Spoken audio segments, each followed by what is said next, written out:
vie, il y a des guerres de clans. Les fans de Star Wars contre ceux de Star Trek, les fans de Marvel contre ceux de DC, et les utilisateurs de trottinettes électriques contre ceux des trottinettes non électriques. Mais l'un des participants d'une guerre 100% plastique est le sujet du jour. Et oui, Lego. Car si je mets Playmobil dans l'équation, il y a bien une guerre entre Lego et Playmobil. Mais ça, c'est pas moi qui vais m'occuper de cette bataille. Non, mon truc, moi, c'est le cinéma. Donc, c'est parti pour une série de 4 vidéos sur les films sortis au cinéma inspirés par nos briques danoises préférées. Alors volontairement, je ne vais pas refaire pour la 9874e fois l'histoire de la firme de Ulrik Christiansen. Non, pas aujourd'hui. La firme danoise a toujours adapté ses petites briques à l'écran. Les séries Ninjago, Friends ou encore Shima, mais aussi des longs métrages d'animation en images de synthèse que l'on peut retrouver chez Mickey ou sur Flixbus. Comme Marvel, DC, Star Wars et Jurassic Park. Et les plus vieux d'entre nous se souviennent peut-être de la série Bionicles. Alors, je ne vais clairement pas revenir dessus. Non, non et non. Car aujourd'hui, je vais vous parler du premier film Lego sorti en salle. Rangez vos briques quelque temps, vous pourrez retourner à vos mocs juste après.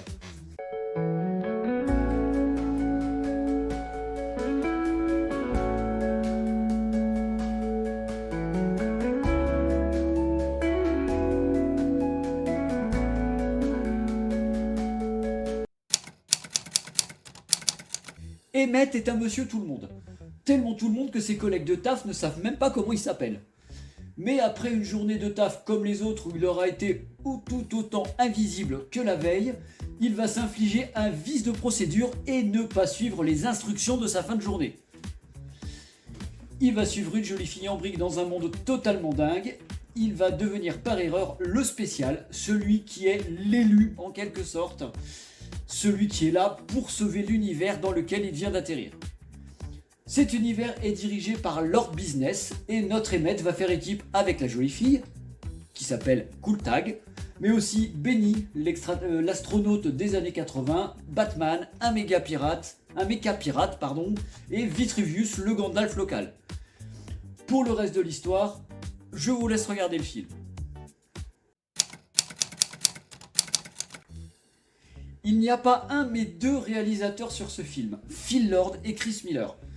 Ces deux-là, c'est un peu comme les Stone et Parker, les créateurs de South Park, saison 2, épisode 2. Sur beaucoup de sujets, mais clairement en plus sérieux. Bon, alors, quand je dis sérieux, c'est pas pour faire semblant, parce que les gars, ils ont bossé pour Lego sur les 2 grandes aventures, pour Marvel dans Spider-Man New Generation, mais aussi sur l'adaptation ciné de 21 Jump Street, qui est, pour moi, plus une suite qu'une adaptation. Mais on n'est pas là pour parler de ça. Et je ne veux pas relancer le sujet non plus sur les séries télé au cinéma. Pas aujourd'hui. Retour aux briques. Les réals sont aussi passés par la case TV, l'un comme l'autre, en tant que scénariste et réalisateur d'un jour. Le casting est proche du 5 étoiles. Alors oui, je sais, c'est des briques et de l'image de synthèse, mais il faut bien des gens pour faire les voix. Emmett, en VO, c'est notre bon vieux Star-Lord du MCU, Chris Pratt. Et pour la VF, c'est Arnaud Ducré. Bon, faut avouer, ça aurait pu être pire. On s'en sort pas trop mal. Cooltag, Lucie, de son petit prénom, c'est la chanteuse Tal en VF et Elizabeth Banks dans la version originale. Bon, pour la France, j'avoue qu'ils auraient pu trouver mieux que la hurleuse à la mode à l'époque.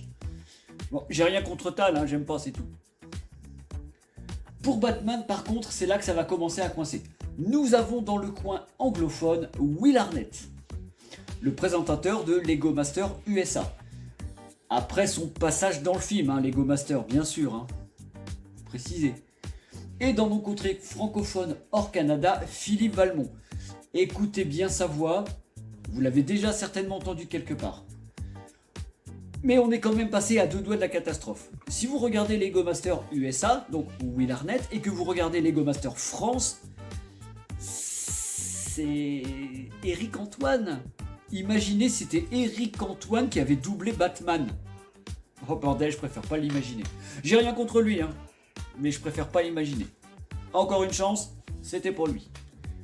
Après, la VO est bien plus fournie que la version française, mais certains des doubleurs officiels comme ceux de Morgan Freeman ou Liam Neeson ont leur doubleur français.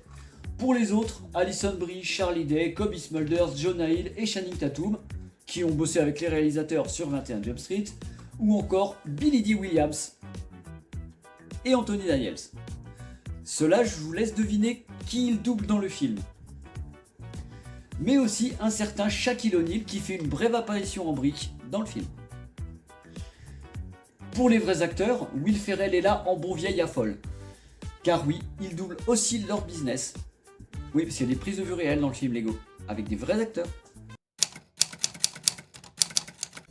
Le film a coûté 60 millions de dollars et en a rapporté 468. Des millions, hein, pas juste des dollars. Quand même.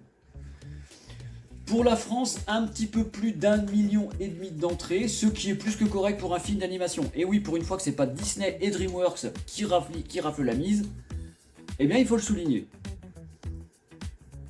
C'est quand même vachement bien. Beaucoup, mais alors beaucoup de récompenses. Bon, pour la plupart, c'est pour le meilleur film d'animation dans tout un tas de festivals que personne ne connaît. Mais la chanson Tout est super génial, que vous avez maintenant dans la tête, ne remerciez pas, c'est un cadeau, a aussi raflé quelques trucs.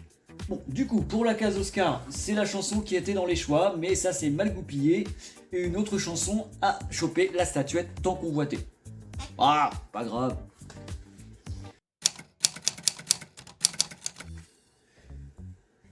Mais comme le film était, comme le dit la chanson, super génial, maintenant si vous n'avez pas la chanson dans la tête, vous l'avez, merci. Il va avoir droit à une suite en 2019 qui s'appelle, je vous le laisse deviner, La Grande Aventure Lego 2. Mais ça sera dans une prochaine vidéo de cette série dédiée à Lego. Cloche, pouce, partagez, abonnement, c'est gratuit, moi ça me fait plaisir, ça me motive à continuer, et des bisous. Dans la rue, le mystère s'épaissit. Les pas d'Armand résonnent de la nuit. Sous la lune, un secret se glisse. Les ombres dansent, c'est son indice. Une cigarette au coin de l'ombre. Sous le réverbère, il dénombre les indices souvent invisibles. Arnaud trouve l'impossible. C'est Arnaud, le détective héros. Les ennemis